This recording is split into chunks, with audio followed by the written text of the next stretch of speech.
20 de abril, filosofía medieval, San Juan, prólogo.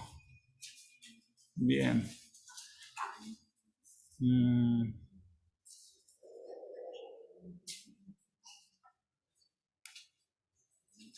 Voy a partir leyendo yo, después ustedes me ayudan. En argé, en o logos, kai o logos en prostontheon, kai theos en o logos. Utos en argé prostontheon. Panta di autu egeneto, kai choris autu egeneto ude en. O gegonen en auto, zoe en, kai et zoe en tophos ton anthropon. Kai tophos en tescotia fainei, kai escotia auto u catelaben. Vamos a traducir esto. Como ven, es muy fácil. ¿Quién quiere partir con la traducción? ¿Cómo es tu nombre? Nicolás. Habla fuerte para que la cámara, o sea, para que el micrófono te capte. En el principio era el Logos, y el Logos era hacia Dios, y Dios era el Logos. Aquí el sujeto es el logos, como dice el artículo. Entonces, en castellano hay que ponerlo primero. Y el logos era Dios. Claro, Dios aquí es predicado, ¿no? Y el logos era Dios. Bien, ya este primer versículo es muy importante, ¿no? Hay varias cosas muy importantes. ¿Cuáles son los conceptos aquí clave? Logos. Primero que todo, claro, el que más se repite, logos, ¿no? ¿Qué significa logos?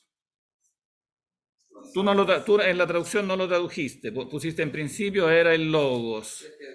Pensamiento, discurso. Claro, palabra, el significado más inmediato es palabra. Muchas Biblias traducen palabra, pero yo prefiero la opción tuya, o sea, no traducirlo. Hay palabras que en la traducción rara vez, no hay que abusar de eso, porque si no, digamos, demasiado cómodo, digamos, dejar todas las palabras en el idioma original, ¿no? Pero, digamos, pero hay palabras que objetivamente muy es difícil, o sea, imposible traducir por el rango, ¿no? Semántico que tienen, que claramente es demasiado amplio respecto a cualquier palabra, en este caso castellana, ¿no? O también latina, cuando se tradujo al latín, evidentemente el problema fue el mismo, se tradujo in principio erat verbum, pero claro, verbo en latín significa palabra. Ahora, si en una traducción moderna uno traduce en el principio era el verbo, ya es diferente porque después de 2000 años la palabra verbo ha adquirido como un significado técnico dentro de este texto específico. Entonces uno ya sabe que el verbo aquí significa otra cosa, ¿no? Pero originalmente verbo en latín significaba lo mismo que para nosotros palabra. Entonces no lograba dar una idea de lo que significa logos, porque logos, claro, es palabra, pero los griegos a esta altura ya tienen toda una filosofía del lenguaje, toda una filosofía sobre la palabra. Entonces, claro, la palabra implica, como tú decías antes, claro, implica discurso. Claro, el discurso implica pensamiento, razón. Y pensamiento y razón a su vez implican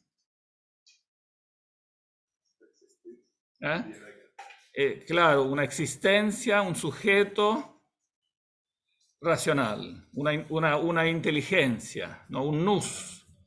Claro, por ejemplo, la teología platónica usa, para los que los cristianos llamarán el logos, utiliza la palabra nous, que significa inteligencia, ¿no? Pero en el fondo aquí está de algún modo implícita. Claramente el logos no es solamente la facultad de pensar, de razonar, porque esta facultad implica a su vez un sujeto. O sea, un ente subsistente inteligente, una inteligencia divina, ¿no? Bueno, que es, como ustedes fácilmente ven, es un concepto propio de la filosofía ¿De cuál filosofía? O sea, que claramente está como muy cercano a cuál filosofía. ¿Mm? Griega. Platónico, ¿no? Pero dentro de la filosofía griega, claro, específicamente a la filosofía platónica, ¿no? Que exista una entidad divina, subsistente, inteligente, el nous, ¿no? El nous que está detrás de todas las cosas, el nous que es demiurgo, que es, digamos, que es creador, ¿no? Es un concepto típico de la filosofía platónica y que está especialmente desarrollado en el Timeo, ¿no? Por eso que yo les recomendé mucho leer el Timeo. Tengo que terminar, sí, de revisar la traducción. Le voy a subir también el resto de los pedacitos que estaban seleccionados, que hablan precisamente de eso, ¿no? De la inteligencia y del demiurgo, ¿no? Del demiurgo. Oh, y aquí se dice, bueno, que entonces que el logos estaba en el principio. Esta forma de empezar el discurso, en el principio, claramente quiere ser una referencia a, o sea, el autor escribe esto, ¿qué texto tiene en mente? Claro, el texto del Génesis. En el principio Dios creó el cielo y la tierra. Aquí está yendo incluso antes, ¿no? O sea, incluso lógicamente antes de crear, ¿no? Era el logos, era, ¿no? Era. El verbo ser tiene un significado fuerte porque se contrapone, ¿no? A lo que viene después en el verso 3 que habla después de la creación al verbo gignomai, ¿no? Gignomai es llegar al ser, es llegar al ser. Pero el verbo no llega al ser, el verbo era, sin más, ¿no? Entonces comparte esa característica de Dios, de que él es el que es, ¿no? Y en el propio texto de San Juan, muchas veces, 8 veces se han contado, el propio Cristo dirá después, yo soy, o sea, utilizará la fórmula yo soy para referírsela a sí mismo, ¿no? Bueno, y aquí no se habla, a diferencia de los otros evangelios sinópticos, los 3 sinópticos, Mateo, Marcos y Lucas, ¿no? Aquí no se habla del nacimiento humano de Cristo, sino que se parte de antes, ¿no? Se habla como de su preexistencia en la esfera divina, ¿no? Anterior a la creación. Del nacimiento en sí humano, Juan simplemente no habla, porque como los sinópticos, los otros evangelios ya estaban escritos, y digamos, la historia del nacimiento, etcétera, estaba escrita, la Navidad, diríamos, ¿no? El nacimiento en Belén, entonces simplemente él se lo salta, como también otras cosas que ya eran bien conocidas por los otros evangelios. Pero tiene esta característica que es específica de él de hablar de la preexistencia, ¿no? O sea que antes de existir como hombre, la misma persona, digamos, preexiste como logos, y no solo preexiste, sino que aquí se dice una cosa aún más fuerte, ¿no? No se dice solo que preexiste, ni solamente que era inteligente, se dice algo más. ¿Qué se dice?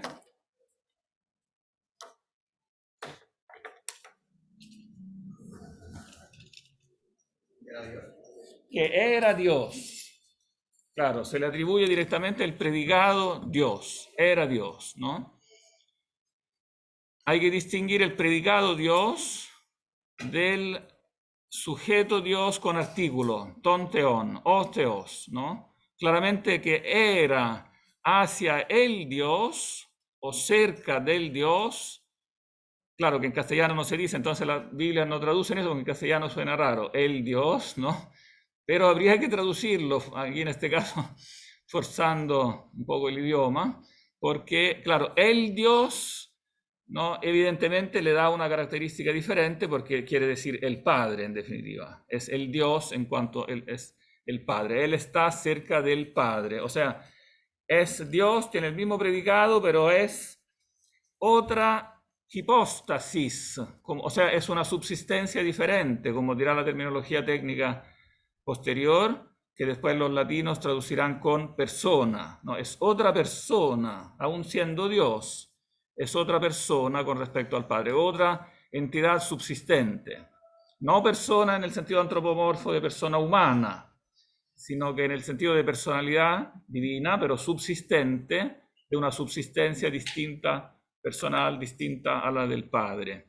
Y eso ya de por sí, evidentemente, creará grandes problemas y grandes discusiones, porque evidentemente eso va, diríamos, a significar una discusión fuerte en lo que era el monoteísmo, que era como la principal afirmación de fe de la religión judía. Y yo soy un solo Dios, no el único Dios, soy único, uno solo. Entonces, que haya otra persona, se dirá, aquí no está la palabra persona, en la terminología técnica vendrá después, a lo largo de una discusión que durará 3 o 4 siglos incluso, ¿no? Pero claramente el hecho que es Dios y está cerca del Dios introduce claramente una dualidad. La llamarán con distintos términos, al final prevalecerá el término hipóstasis, que es un término fuerte, porque significa subsistencia, hipóstasis, stasis sistere, subsistencia.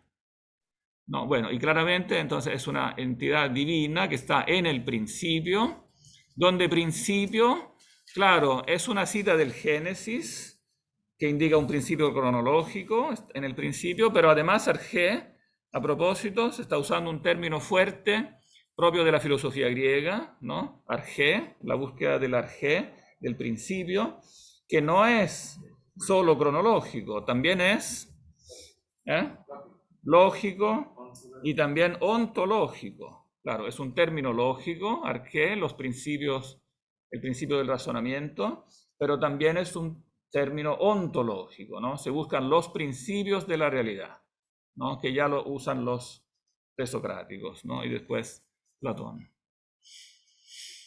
Y entonces se insiste en el verso 2, utos, este mismo, ¿no? Era en el principio, cerca o cabe el Dios, ¿no?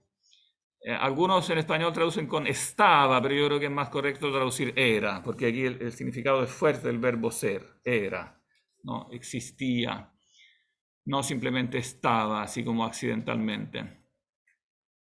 Y en el 3, entonces, se evidencia su acción como hacia la creación, ¿no? Panta diautu egeneto. Todas las cosas llegaron al ser por medio de él. Y sin él llegó nada, literalmente llegó a ser nada, en.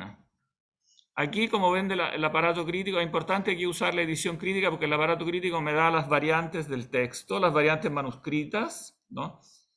En este caso hay una variante solamente de la puntuación. No sé si se alcanzan a ver esos dos puntitos. ¿Se alcanza a ver que hay dos puntitos? Aquí hay un punto, uden, punto. Pero arriba hay dos puntitos. Y aquí hay otros dos puntitos. Y un numerito. Eso significa que algunos manuscritos corren el punto después del gegonen. Y el aparato les dice cuáles son. Entonces hay que ir al aparato crítico. Y el aparato crítico, ven, aquí le pone los dos puntitos y el punto. Entonces, algunos manuscritos tienen el punto después del gegonen. Y son estos cuyas siglas están aquí indicadas, que para saber qué significan hay que ir al prospecto de las siglas. Parece que eso se me olvidó escanear. Sí, tengo que escanear. No es que sea tan esencial que lo vea, pero por curiosidad. Aquí, por ejemplo, vamos a mencionar un manuscrito que es importante. Esta letra es la letra Aleph, ¿no? Del alfabeto hebreo. Indica el manuscrito sinaítico, que es uno de los manuscritos principales de la Biblia griega. Un manuscrito del siglo IV, descubierto en el monasterio de Santa Catalina del Sinaí.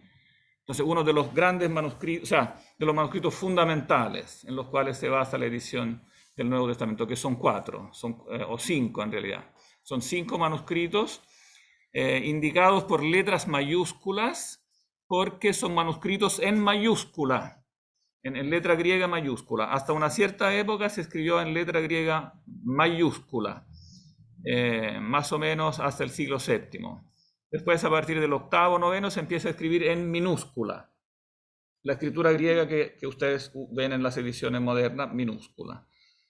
Y eso es importante porque los manuscritos entonces en mayúsculas son indicados por siglas mayúsculas y eso solo significa que son más importantes porque la mayúscula es un uso más antiguo. Entonces los manuscritos más antiguos son los manuscritos en mayúscula, que son básicamente 5, a veces 6 para algunos libros.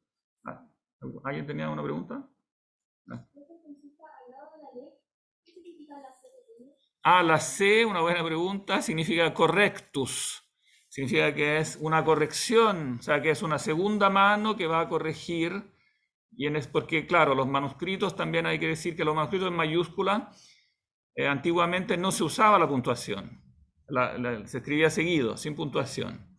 Pero después, cuando se empezó a usar la puntuación, entonces se agregó. Entonces, en este caso, claramente es un agregado. Es una segunda mano que va a agregar, en este caso, el punto.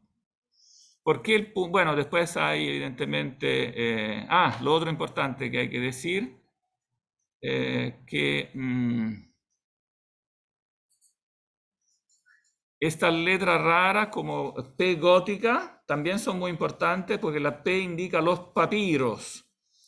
Y los papiros son más antiguos que los manuscritos en mayúsculas. No contienen el texto completo, son solamente fragmentos, pero donde hay papiro, evidentemente ese es un testimonio muy importante. En este caso, P75, ¿no? Es uno de los papiros más importantes, que también testimonian la antigüedad del texto mismo, o sea, permiten datar con mayor seguridad el texto mismo. En este caso también la que agrega el punto es una corrección. Sobre el papiro, alguien agregó el punto y puntuó ahí. ¿Y existe una diferencia de significado en o cómo se entiende la frase dependiendo de esa puntuación? Sí, por eso lo hice notar, porque no es menor, sí, por algo se preocuparon ahí de poner el punto, sí. Ahora vamos a explicar un poquito por qué. Porque, claro, aparentemente parece una frase pleonástica, porque pareciera que la frase dice, sin él no llegó a hacer nada, y si yo le quito el punto, entonces leo, no llegó a hacer nada de lo que llegó a hacer. Entonces parece un poco inútil, digamos, no llegó a hacer nada de lo que llegó a hacer, ¿no?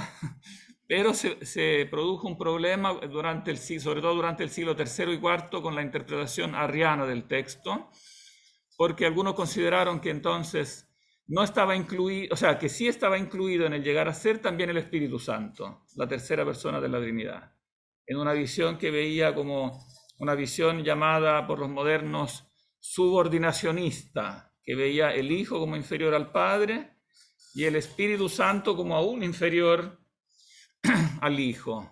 Y entonces se dice, ven, aquí está la prueba, porque el texto dice, no llegó a hacer nada de lo que llegó a ser, pero el Espíritu Santo no llegó a ser, ¿no? Pero sin embargo, no, llegó a ser por medio de él, ¿no? O sea, igual fue originado de él y por lo tanto es inferior. Profesor, ¿Sí? perdón, pero en el Génesis queda mencionado que el espíritu aleteaba sobre las aguas. Ya estaba el espíritu. En el Génesis, Sí. eso por Claro, una está, parte. pero todavía no tiene en el Génesis un significado tan técnico, ¿no? O sea, Claro. porque aquí está, digamos, ya se hace más técnica la pregunta de si es una como entidad subsistente diferente, ¿no? Porque también cabía, leyendo simplemente el Génesis, cabía la interpretación de decir que, por ejemplo, la inteligencia divina, el espíritu divino pueden ser simplemente atributos de Dios, pero no por eso entidades subsistentes, hipóstasis Y lo, distinguibles como de Dios, ¿no? Esa es una lectura que nosotros hacemos legítimamente, pero basada en el Nuevo Testamento, o sea, en estas nuevas, en esta nueva como idea que surge a partir de la encarnación del Verbo del Logos como otra persona con respecto al Padre, ¿no? Que habla con el Padre como si fuera otra persona. De ahí nace en el fondo esta idea de que en la divinidad hay como sujetos diferentes, que no era en el Antiguo Testamento. Claro, uno puede ir a posteriori a reconstruir rastros de eso, pero no es evidente. No es evidente en el Antiguo Testamento. claro. Lo otro, profesor, que es interesante es que en el, en el Caitheos Genjólogos, la traducción de la Watchtower, la del Nuevo Mundo, dice, y la palabra era un Dios. con minúscula, lo Era cual un Dios. era como diciendo que la palabra era un Dios otro, aparte, pero lo pone con minúscula. Entonces Tendría una tendencia un poquito arriana. claro, es como un poco arriano. Es Puede extraño. ser. Claro, yo creo que es incorrecto traducir un Dios porque Dios aquí se usa como predicado. Claro, Ahora, gramaticalmente, claro, gramaticalmente no sería erróneo, pero decir un pero Dios sugiere que, claro, que pueda ser un Dios diferente. claro, porque en el mismo párrafo usa Dios con mayúscula y ahí lo pone como uno con minúscula, como que si fuera otro, Claro, como distinto. si fuera otro inferior. Claro, es muy Claro, raro. puede ser que sea efectivamente, sí, puede ser que efectivamente sea una tendencia un poco arriana, ¿no? O sea, arriana llama la tendencia, después lo explicaremos. Arriana se llama la doctrina de Arrio, un presbítero de Alejandría, que tiene una visión subordinacionista, que subordina el Hijo al Padre. Incluso parece que Arrio dijo que el Hijo es una criatura. Cosa que después él se retractó de eso, pero siguió pensando que era el hijo que era inferior, ¿no? ¿Qué decías Hay tú? como una intencionalidad, porque de hecho Espérate un poquito que hay otra pregunta. sí. Estamos hablando de que el logos es algo distinto del Dios. Un poquito más fuerte que con la mascarilla. No sé. Dios vendría siendo algo distinto del logos, ¿cierto? Pero al mismo tiempo lo mismo. Claro, que ese es el punto, que es distinto pero lo mismo, porque, claro, es distinto porque es otra persona, como dirá después, pero lo mismo porque es la misma esencia divina. Y después Claro. adelante dice que todo existe gracias a Él. Pero se refiere a Dios o a Dios. No, se refiere al logos. Sí, se refiere al logos. O sea, claramente aquí se enfatiza que este mismo que era Dios, que estaba con el Padre desde el principio, es como la mente en base a la cual la creación se diseña y se lleva a cabo, ¿no? Es la mente que arquitecta, es como el demiurgo, en definitiva, ¿no? Pero en el demiurgo platónico claramente está nuevamente esta visión subordinacionista. Claramente el demiurgo es un obrero, no, eso significa demiurgo, obrero. Es un obrero que copia el modelo eterno de las ideas y construye este mundo. Pero claramente es una entidad que, para decirlo en términos así coloquiales, para poder como ensuciarse las manos, creando el mundo, tiene que ser un poco inferior al Dios Supremo. En cambio aquí claramente hay, claro, otra doctrina que insiste en que aún siendo Él el creador, sin embargo, Él es Dios, no al mismo nivel que el Padre, porque es de la misma esencia. O sea, el atributo que se le da a Dios, divinidad, implica una única esencia divina, ¿no? Cosa que es una novedad muy importante en el mundo griego, porque en el mundo griego estaba la tendencia a considerar la divinidad como escalonable. O sea, el hecho que alguien fuera Dios o fuera divino no se entendía en un sentido tan estricto de la unidad de esencia. Alguien podía ser divino, alguien divino pero un poquito menos, y así había como una especie de escala hasta que se llegaba a los mortales, diríamos, ¿no? Estaban los héroes, entre medio los semidioses, o sea, había todo un escalonamiento. En cambio aquí claramente está muy presente la idea bíblica, o sea, la idea judía, que Dios es uno solo, ¿no? Y que su esencia es netamente distinta a la de la criatura, porque hay una oposición metafísica entre creador y criatura, y entonces no hay nada entre medio, en términos metafísicos, no hay nada entre medio. O una entidad es creadora, ¿no? Y tiene el ser por sí, o es creada, y entonces tiene el ser por participación, o sea, recibe el ser por participación. Después veremos que eso tendrá que expresarse también más precisamente con la terminología del gignomai en contraposición al gennao, que muchas veces en la filosofía griega no tiene un significado tan netamente distinto. Gignomai, que significa llegar a ser, ¿no? Y gennao, y pasivo, ¿no? Gennaomai, que significa generado, ¿no? Para los griegos, en el fondo no hay tanta diferencia. Alguien que llega a ser es porque es generado, es porque es hijo de alguien, ¿no? Pero claro, en esta teología donde la diferencia entre creador y criatura es central. Entonces la generación del verbo, o sea, el Hijo eterno, el Hijo de Dios eterno que es el verbo, es generado, pero deberá precisarse que no es creado. O sea, a él se le aplica el verbo gennao, porque es generado, pero no el verbo gignomai, porque no llega al ser, es generado eternamente. No hubo un tiempo en que no existió, ¿no? Es necesariamente generado, eternamente generado. Entonces no es creado. Eso después lo precisará una fórmula técnica recién en el siglo IV, ¿no? Generado, no creado, que es la frase que después va a pasar a ser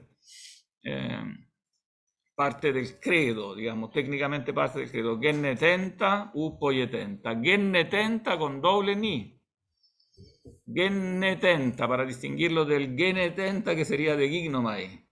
Además las palabras son muy parecidas. En griego basta quitarle una ni, ¿no? Y cambia el verbo.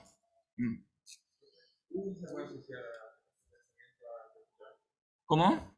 ¿Qué tanto se puede asociar este pensamiento a la logo?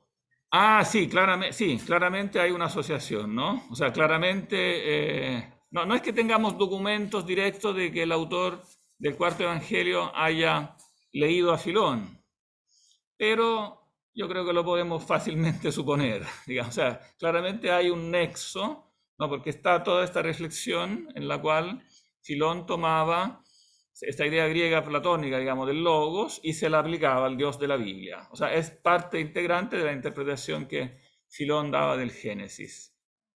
Pero teniendo en cuenta, pero teniendo en cuenta que también Filón, para poder compatibilizar esta dualidad, como que está Dios y que está el nous, como él encontraba ese escalonamiento en la filosofía griega, también tiende a reproducirlo. O sea, también Filón tiende a reproducir este subordinacionismo que era propio de Platón. Bueno, yo creo que no es casualidad que el propio Arrio, que después, en el siglo IV después de Cristo, propondrá esta doctrina subordinacionista, es de Alejandría. O sea, viene del mismo ambiente alejandrino de Filón y después de los discípulos cristianos de Filón. Entonces, en la escuela alejandrina esa idea era fuerte. Y era claramente una idea de origen medio platónico. O sea, esa idea de que hay una trinidad subordinada, ¿no? El uno, el gen, el primer principio absolutamente trascendente, el nous, que es divino, pero no es totalmente trascendente porque ya es múltiple, y ya la multiplicidad de las ideas le afecta a él y lo hace estar en un grado inferior. Y después la tercera, ¿cuál es la tercera hipóstasis? No, la psique, claro, el alma del cosmos, ¿no? El alma del mundo es como la tercera hipóstasis, y esa, bueno, no calzaba del todo. Entonces sí hubo cristianos que aceptaron que existe un alma del mundo, pero después esa idea fue descartada como no bíblica, y la tercera hipóstasis se reconoció, en cambio, en el Espíritu Santo, ¿no? Entonces ahí cambia el término, pero el término logos, ese queda un término común, queda un término común a los platónicos y a los cristianos. Y esta tendencia subordinacionista quedará firme en el ambiente alejandrino y en todos los discípulos también de la escuela alejandrina, que después emigrarán a otras partes, hasta todo el siglo IV incluido, en que se condenará definitivamente como herejía el arrianismo. ¿Qué decía? ¿Cómo es tu nombre? Benjamín. ¿Cómo participa Dios en la creación de las cosas ahora con el verbo, con el logos? ¿Es como participa como de forma indirecta porque el logos es parte de Dios? ¿O participa de forma directa tomando el logos para crear las cosas? Es que en realidad, como son la misma esencia, él participa también directamente, pero en el fondo se distinguen diferentes aspectos, filosóficamente, ¿no? Filosóficamente se distinguen, y después la filosofía posterior, sobre todo Agustín, y la filosofía medieval posterior, clasificará esto en base al diferente aspecto causal, ¿no? Entonces el Padre es identificado con la causa primera, o sea, como la causa eficiente, diríamos, ¿no? Porque en él está como el origen del ser, y en el logos más bien la causa formal, o sea, la causa como que diseña la causa formal, el modelo que diseña. Bueno, que a la vez es el modelo y el diseñador. Esa es la característica que tiene, ¿no? O sea, él a la vez es el como ser divino inteligible, como la esencia divina inteligible, y a la vez la inteligencia creadora. O sea, a la vez que es demiurgo, es también modelo. Mientras en el Timeo platónico pareciera ser que son dos entidades diferentes, ¿no? Uno es el demiurgo y otro es el mundo de las ideas, que es como superior al demiurgo, y el demiurgo como que mira al modelo, o al menos eso dice literalmente el Timeo, como que mira al modelo y lo reproduce en la materia. En cambio, en esta visión cristiana, él mismo, que es el creador, también él mismo es el modelo, porque él es el lugar de las ideas. O sea, como inteligencia divina es como la misma esencia divina inteligible y a la vez la inteligencia que contiene, por decirlo así, las ideas, ¿no? Ahora, eso dará lugar después a toda una larguísima discusión que durará hasta toda la Edad Media, llegará hasta la Edad Moderna, de cuál es después el estatus propiamente tal de las ideas en la mente divina, si las ideas a su vez tienen subsistencia o no, si son entes subsistentes dentro de la mente divina o no. Pero eso será una discusión después, digamos, que tomará cuerpo después. Ahora, el punto clave de los primeros siglos, digamos, es esta, característica que el nous o el logos, digamos, es Dios al mismo nivel del Padre y al mismo tiempo es creador. Y después dirá San Agustín en esa humildad, lean también cuanto antes el comentario de Agustín a esto, porque le da como el comentario filosófico, como que subraya todos los puntos filosóficamente importantes de este prólogo, la primera humildad de Agustín sobre San Juan, que yo la subí en PDF y también en Word con unas correcciones. Agustín insiste que el punto hay que ponerlo acá, donde lo ponen también los editores modernos. Como ven, el editor lo pone acá. O sea, sin él no llegó a ser nada, punto. Un último aviso. En cambio, todos los editores modernos, o sea, de traducciones, tienden a ponerlo después del Gegonen, porque esa era la puntuación antiarriana que había llegado a ser canónica en el pasado. Pero técnicamente es más segura la puntuación antes. Y Agustín, de entre los autores antiguos, es el que más insiste en que el punto tiene que ir acá. ¿Por qué? Porque Agustín dice que el versículo 4 tiene sentido si el sujeto de este en es ogegonen. O sea, sería ogegonen, coma, en auto. Claro, insiste también que aquí hay que poner una coma. Dice, lo que llegó a ser, coma, en él era vida. O sea, las cosas que llegaron a ser preexistían en él como vida. Interpretación entonces platónica, porque las ideas, dice Platón, son vida en la inteligencia antes que pasen a ser después copiadas, diríamos, en la realidad sensible. Hay una vida de las ideas. Este término zoe, noetos, una vida inteligible, es un término técnico de la filosofía platónica que indica como la vida preexistente de las ideas, que las ideas preexisten como seres vivientes, como dice el Timeo, ¿no? Antes de ser después imitadas en la realidad sensible. Profesor, entonces, ¿cuál sería el sentido de que el sujeto del versículo 4 estuviera en el versículo 3? ¿Cuál es el sentido de los versículos? ¿Son solo cosas de orden o deberían ser entidades autocontenidas? O sea, ¿por qué el sujeto estaría en el versículo anterior? Porque lo que él quiere recalcar, Agustín, no, es este contraste, que lo que llegó a ser preexistía idealmente en el verbo, ¿no? En él, en el verbo, era vida, o sea, existía como algo vivo en las ideas que están en el verbo. O sea, las cosas creadas preexistían en la inteligencia del verbo. Eso quiere decir. ¿Por qué no estaría entonces el versículo 4 eso? O sea, porque la partición en versículo esa es una cosa posterior. ¿así? Claro, sí. Esta partición que nosotros tenemos en toda la Biblia en capítulos y versículos es medieval, es muy posterior. Sí. Entonces Claro, no es antigua.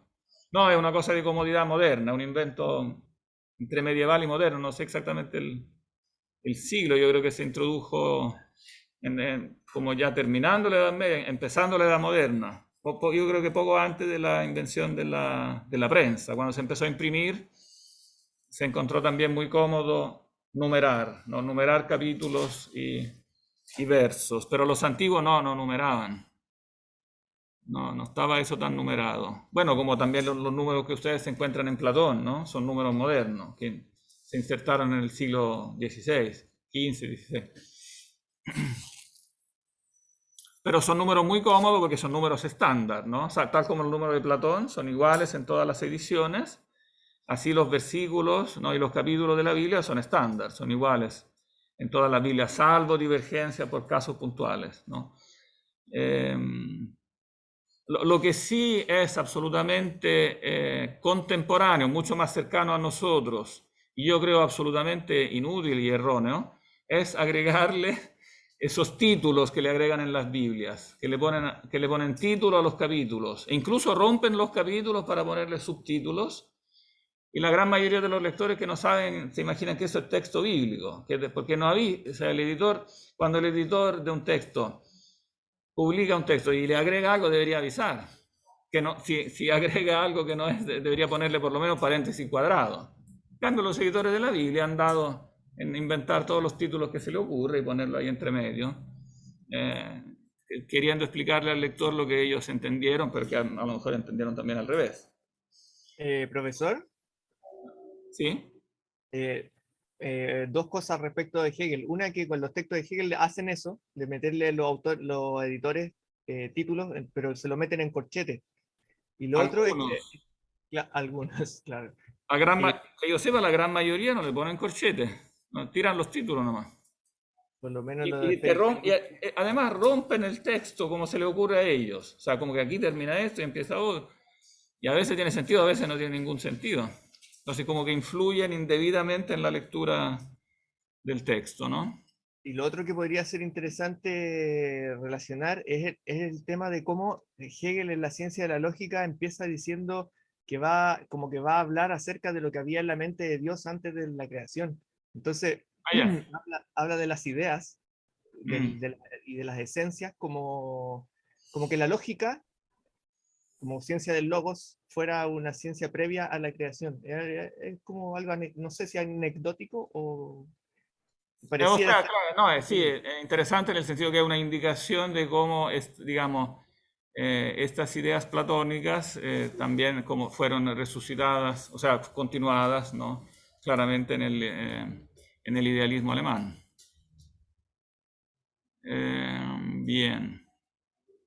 Bueno, Hegel tiene su relación muy especial con el cristianismo, no lo vamos a ahondar ahora, pero algún día lo vamos a conversar. Hegel, yo creo que él pensaba ser cristiano, pero en realidad, si uno mira evidentemente cómo él desarrolla la metafísica, es mucho más cercano a la versión neoplatónica, es mucho más clasificable es un moderno neoplatónico más que un moderno cristiano, aun cuando habla de Cristo y de la, digamos, evidentemente aprende también de la tradición. Claro, como que intentó hacer una versión laica de la estructura trinitaria, la intentó tratar de construir de una manera laica. Es algo bastante interesante.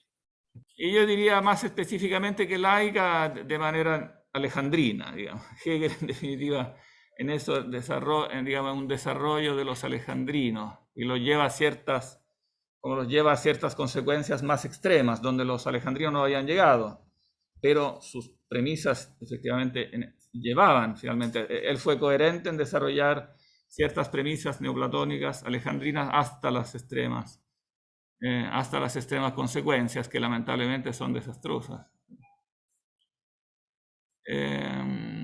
Bien. Vamos a ver si alcanzamos a terminar al menos el capítulo 5. ¿Qué hora es? No, tenemos tiempo. No, vamos a ir un poquito más allá. Bien.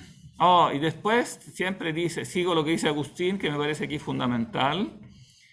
En auto zoe en, eso no lo hemos traducido, ¿no? Kai zoe en to phos ton anthropon.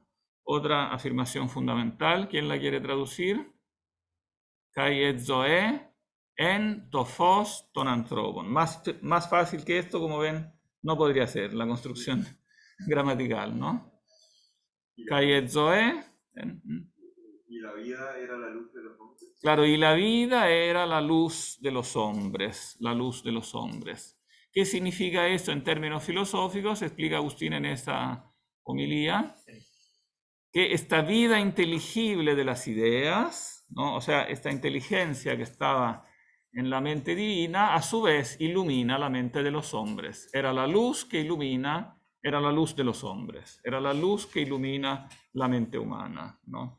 Y este tema, esa interpretación yo creo que es correcta porque además es confirmada por el verso 9, que lo podemos comparar inmediatamente cuando dice en to fosto aletinon o fotizei panta anthropon ercomenon eiston cosmon. Era la luz verdadera, el sujeto es siempre el verbo era entonces vida, pero también era luz, era la luz verdadera que ilumina panta anthropon, todo ser humano, ¿no? Todo ser humano.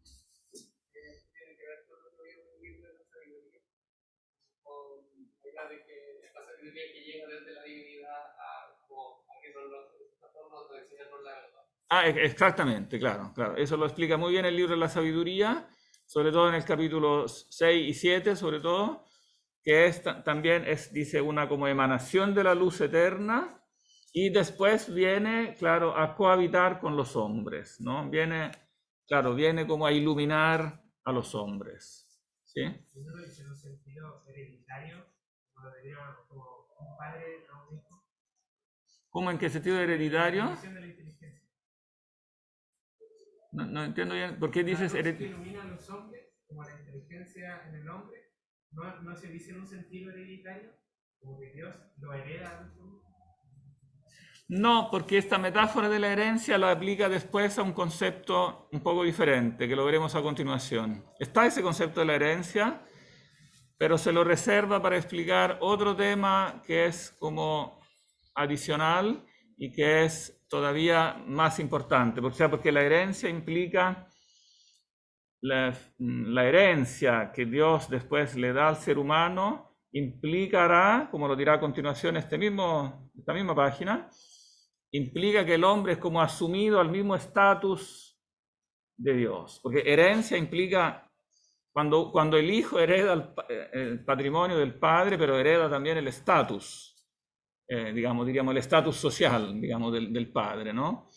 Entonces, hay que imaginarse también una visión jurídica donde hay un estatus social marcado, alguien que es hijo del rey o hijo de un príncipe, etcétera. Al heredar, no es que herede solo plata o tierras, hereda también el estatus, ¿no? Y es, el concepto entonces de que el ser humano termina heredando el estatus, diríamos, regal, o sea, un estatus superior, ¿no? Al de simple criatura que lo hereda al final, ¿no? Pero eso es el final, ¿no?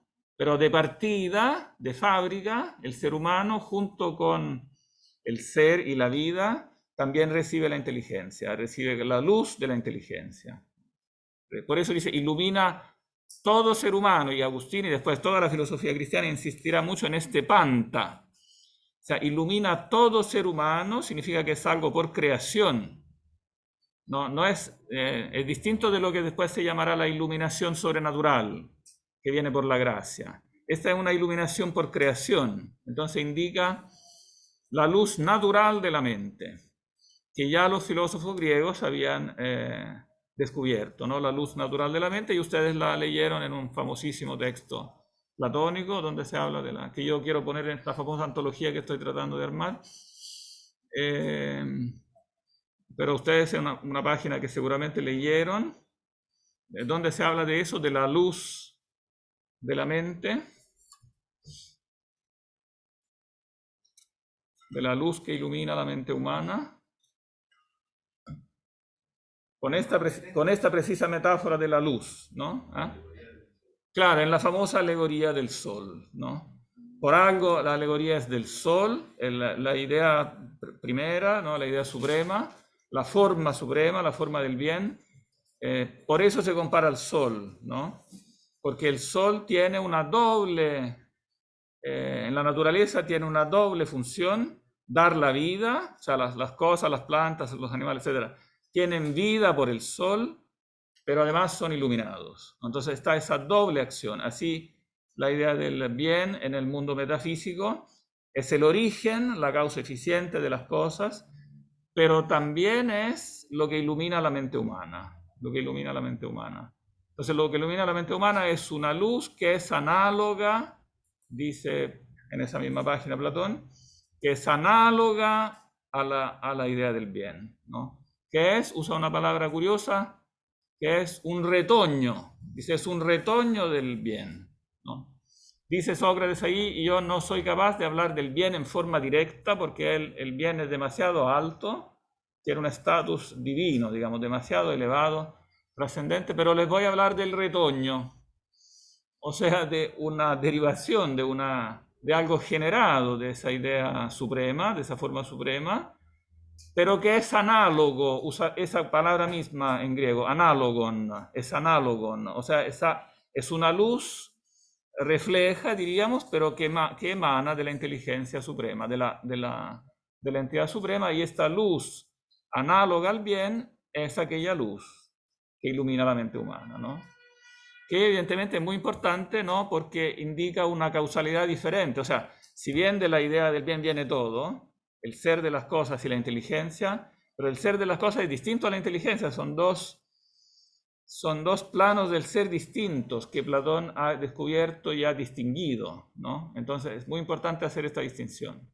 La luz que ilumina la mente no es una entidad cualquiera, como Dios crea papas, cebollas y jirafas, así crea, digamos, la luz del intelecto. No, la luz del intelecto es una entidad especial de una consistencia metafísica diferente, que hace que en la mente humana brille, ¿no?, los conocimientos inteligibles, los teoremas de la matemática, los conceptos de la dialéctica, todas entidades que no son jirafas ni papas, son entidades de un estatus metafísico diferente. Por eso es importante hacer esta distinción, ¿no? Y por eso aquí se hace esta distinción también, ¿no? O al menos se la puede ver, claro, no está como técnicamente explicada, pero se la puede ver aludida, ¿no? Que todo llega a ser por medio de él, y a la vez esta vida es también la luz de los hombres, cumple también esta otra función. Y el 5 también es muy importante, porque completa esto también con el aspecto, diríamos, ético. To phos en tescotia fainei, kai escotia auto u catelaben. ¿Quién quiere traducir esto? También es muy fácil, salvo el último verbo que puede ser un poquito tramposo. El resto es fácil, ¿no? Kai to phos en tescotia fainei.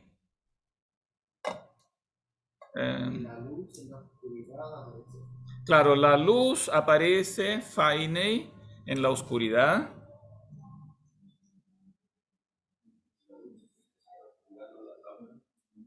Y la tiniebla o la oscuridad, y este catelaben ha sido traducido de maneras diferentes. Catalambano. Y como ustedes saben, estos compuestos griegos son tramposos, pueden significar a veces todo y lo contrario de todo. Catalambano puede significar... ¿Qué significa lambano? Claro, tomar, coger, ¿sí? Pero catá, claro, literalmente catá significa abajo, puede significar entonces... ¿Cómo? Puede significar comprender, claro, como catch, como comprender, como usan también en chileno se dice, cachar, comprender. Pero también puede significar,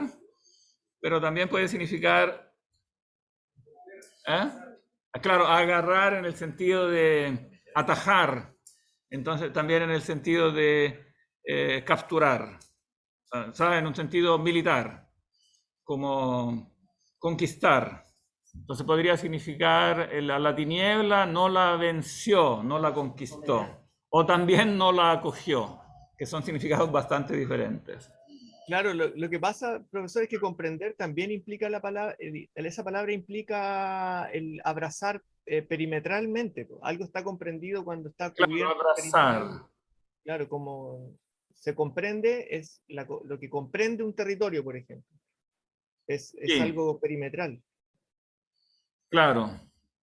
Ambos significados además pueden tener explicación porque puede significar que la tiniebla no la venció, o sea, que el verbo, entonces Dios, el verbo es más fuerte, la luz brilla en la tiniebla no puede vencerla, pero también podría significar que los seres humanos la rechazan. Claro que la luz brilla en la tiniebla, ¿no? Y la tiniebla no la acoge, la rechaza. Y ese significado del rechazo es fuerte en el prólogo, porque después cuando se habla de que el verbo se hace carne, a continuación se dice el verbo se hace carne, pero este verbo hecho carne, que es Cristo, fue rechazado, fue rechazado finalmente por el pueblo de Israel y crucificado, ¿no? Entonces, claro, está fuerte ese significado también conflictivo de la lucha de la tiniebla, ¿no? con la luz, donde la tiniebla claramente no es simplemente una ausencia,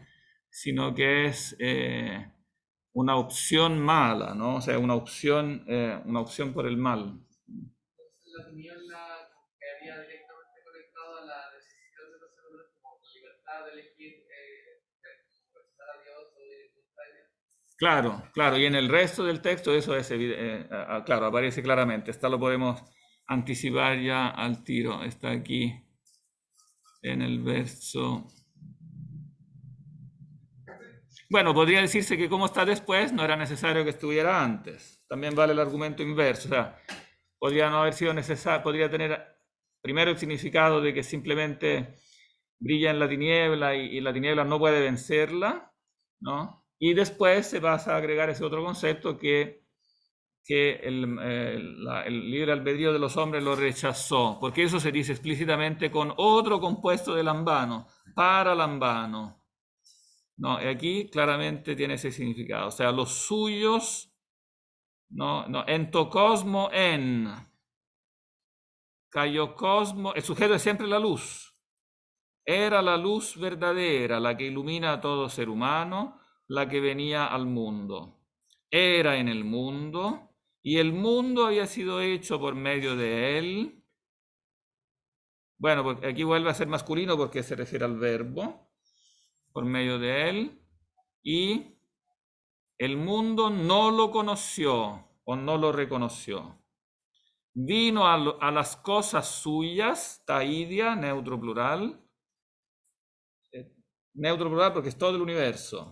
O sea, se encarnó y vino a vivir digamos, en el universo que él mismo había creado. Y sin embargo, los suyos, hoy idioi, que son los judíos, pero por extensión también todos los seres humanos, ¿no? Digamos, los seres humanos, los suyos, personas, no lo recibieron. Claro, este paralambano claramente significa eso, ¿no? Vino a los suyos y los suyos no lo recibieron. ¿Qué decías?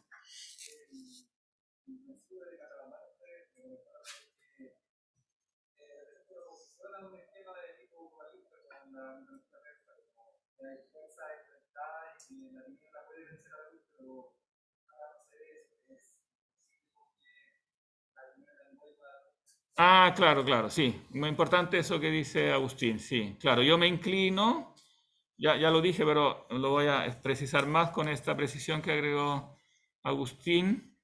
Claro, aquí claramente yo creo que hay una intención de rebatir una postura dualista, o sea, una postura que dice que luz y tinieblas se enfrentan de algún modo en el mismo nivel y que la tiniebla incluso puede tener cierta victoria sobre la luz, ¿no?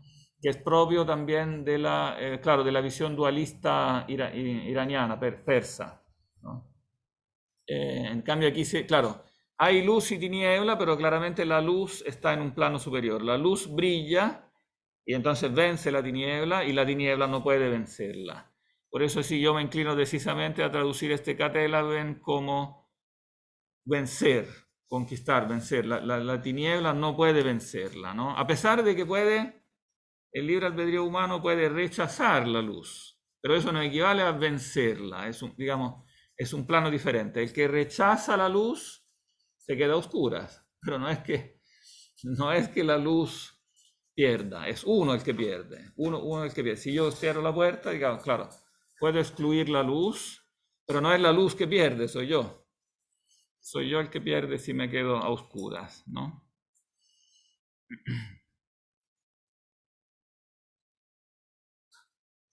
Bueno, este intermedio del 6, 7, 8 no es filosófico, por eso lo podemos traducir rápidamente y no nos va a detener mucho. Simplemente aquí del 6 al 8 lo que se presenta es la figura de Juan el Bautista, ¿no? Que se dice que ha venido a dar testimonio de la luz. Juan el Bautista es el precursor, el profeta que viene a anunciar a la encarnación, ¿no? Egeneto anthropos apestalmenos paratheou, onoma auto Johannes. Llegó a haber un hombre enviado por Dios, nombre a él Juan, su nombre era Juan. Utos elten eis martyrian, ina martyrese peritu photos, ina pantes pisteusos in diautu. Este vino para testimonio, para testificar acerca de la luz, para que todos creyeran por medio de él. Uc en ekeinos tophos, no era él la luz, no se quiso él hacer pasar por Dios, por el Mesías, etc., sino que simplemente un testimonio, claro, al ina martyrese peritu photos, ¿no? Para testificar acerca de la luz, ¿no? Muchos creyeron, esa es una manera poética de expresar un poco el sentido de la misión de Juan el Bautista, ¿no? Juan el Bautista viene a predicar, es una persona muy carismática, muchos van detrás de él, entonces él está obligado a dar esta precisión. Cuidado que yo no soy el Mesías, ¿no? Yo no soy, porque muchos creyeron que él iba a ser el Mesías. Entonces él dice, yo no soy el Mesías, después de mí va a venir otro que es más fuerte que yo, al que yo no soy digno de desatar las sandalias, ¿no? Y eso, bueno, lo dicen de nuevo, es una de las cosas que dicen ampliamente los demás evangelistas y que aquí Juan resume con estas frases como poéticas, ¿no? No era él la luz, sino para dar testimonio acerca de la luz. En to fosto aletinon, era la luz verdadera, la que ilumina a todo hombre, erchomenon eiston cosmon, la que venía al mundo. Este erchomenon, gramaticalmente lo más probable, es que va con fos. O sea, era la luz verdadera la que venía al mundo. O sea, la luz verdadera que existe en la eternidad y por creación ilumina la mente humana, esa misma ahora entraba físicamente, como diríamos, en el mundo, ¿no? En el texto latino después se quitó esta coma, entonces el texto latino suena como si erchomenon estuviera con antropon, y los latinos lo entienden generalmente como si fuera que ilumina a todo hombre que viene a este mundo, ¿no? Que ilumina a todo hombre que entra a este mundo, ¿no? Muy probablemente, en cambio, gramaticalmente está con fos. Era la luz verdadera la que venía a este mundo. No es que lo otro sea imposible en todo caso, ¿eh? Podría también ser y no daría un sentido malo, digamos. Ilumina a todo hombre que viene a este mundo. Podría ser también. En to cosmo en, esto ya lo tradujimos, entonces era en el mundo y el mundo fue hecho por medio de él y el mundo no lo conoció o no lo reconoció. Vino a lo suyo, pero los suyos no lo recibieron. ¿No? Entonces aquí está sintetizado como un poco el drama histórico del verbo que viene en el mundo y que de nuevo, claramente el autor lo puede decir en términos muy sintéticos porque él sabe que la historia las personas ya la conocen, ¿no? Que fue rechazado, todos conocen la historia, fue crucificado, ¿no? Pero dice, entonces todo el acento lo pone en los que sí creyeron. Osoi de elabonauton, los que sí, pero los que lo recibieron, elabon, edo que nautois exusian tecnateu genestai. Y aquí viene este asunto de la filiación adoptiva o de la herencia, ¿no? O sea, a los que lo recibieron les dio a ellos potestad, exusía, genestai, llegar a ser hijos de Dios, de llegar a ser hijos de Dios. O sea, los que son solamente criaturas de Dios pasan a ser hijos. Claro, donde hijos significa herederos, ¿no? O sea, pasan a ser adoptados como hijos, que era una cosa común, esto de la adopción, sobre todo entre los romanos, en el derecho romano, se usaba mucho la adopción y también se usaba mucho la adopción de adultos. Precisamente alguien que no tenía, por ejemplo, hijos a los que dejar una herencia, adoptaba a alguien, ¿no? Julio César, por ejemplo, adoptó a Octaviano, que después le sucedió, ¿no? Y así. Entonces tiene este significado fuerte de herencia. El que simplemente es una criatura de Dios puede recibir una herencia. Y bueno, y esto lo dice aquí con especial solemnidad, ¿no? Tois pisteusin eisto onoma autu, a los que creen en su nombre, donde el nombre también tiene ese significado fuerte, el nombre, o sea, los que creen en el nombre del Verbo encarnado, o sea, Cristo, significa en definitiva creer en su estatus divino, los que creen que Él es verdaderamente el Hijo de Dios, a los que creen en su nombre, oi uc exaimaton, literalmente, los cuales no de sangres, o sea, no meramente de una descendencia biológica, ¿no? Ude ectelematos sarcos, ni por voluntad de la carne, ni tampoco por, claro, el mecanismo de la reproducción meramente biológico. Ude ectelematos andros, ni por voluntad de un hombre, ni tampoco por un proyecto meramente humano, por voluntad de hombre, sino que de Dios egenetesan, con doble ni, del verbo gennao, o sea, son generados, de Dios han sido generados, o sea, reciben la generación divina, ¿no? Claro, la imagen de la adopción es una imagen, porque evidentemente cuando un ser humano adopta a otro ser humano, no significa que lo vaya en ese momento a generar biológicamente, sino que es un asunto jurídico, ¿no? Pero aquí claramente se pone en evidencia que no es solo un asunto jurídico, o sea, el que es generado de Dios recibe algo metafísicamente superior, o sea, él recibe una vida no biológica, sino que una vida espiritual, pero la recibe de verdad, no es solo una, digamos, no es solo un mecanismo jurídico, ¿no? Que reciba eso como una cosa externa, sino que recibe algo interiormente. Gennao, ¿no? El verbo gennao es clarísimo en eso, son generados de Dios. Bueno, y después todo el texto de Juan, todo el Evangelio de Juan, si ustedes lo leen, que no es tan largo, y el resto se lee bastante bien, no es tan difícil como el prólogo, digamos, la narración después corre fácilmente. Hay varios episodios donde este asunto de la generación, ¿no? Del nuevo nacimiento se repite. Quizás el episodio más famoso de todos, donde se habla, hay dos al menos, pero en el capítulo 2 está el coloquio con Nicodemo, donde se le dice que hay que nacer de nuevo, el que no nace de nuevo no puede entrar en el reino de Dios. Y está también en el coloquio con la mujer. Ah, ¿verdad? Que siempre se me olvida que terminamos antes. 30 segundos. También es muy famoso y muy bonito. Les recomiendo leer el capítulo 4 del Evangelio de Juan, donde Jesús conversa con la mujer samaritana. Y hay todo un discurso sobre el agua, porque van a sacar agua de este pozo y la mujer le pide agua de beber, y entonces hay todo un doble sentido sobre el sentido del agua. Finalmente el agua eso simboliza, es el agua viva, ¿no? El que yo le dé de este agua no tendrá sed en eterno, ¿no? Esta es el agua que brotará de él como fuente para la vida eterna. Entonces es un tema después de todo el texto. Espera que había una última pregunta acá, ¿sí? Tenía una pregunta de que cuando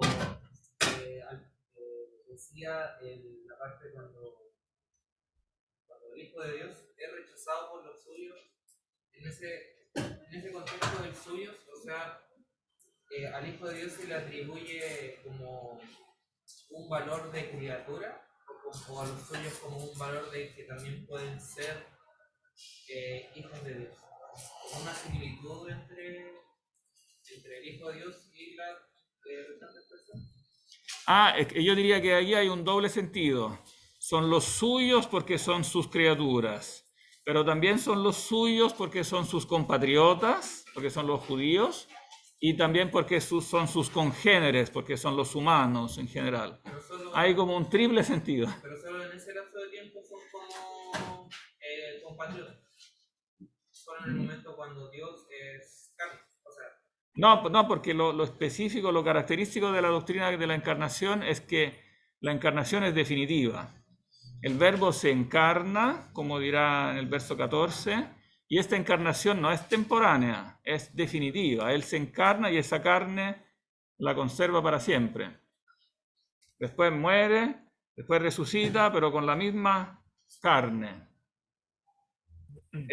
Potenciada, restaurada, sanada, o sea, sanada de lo que es la debilidad, digamos, empírica del mundo que conocemos.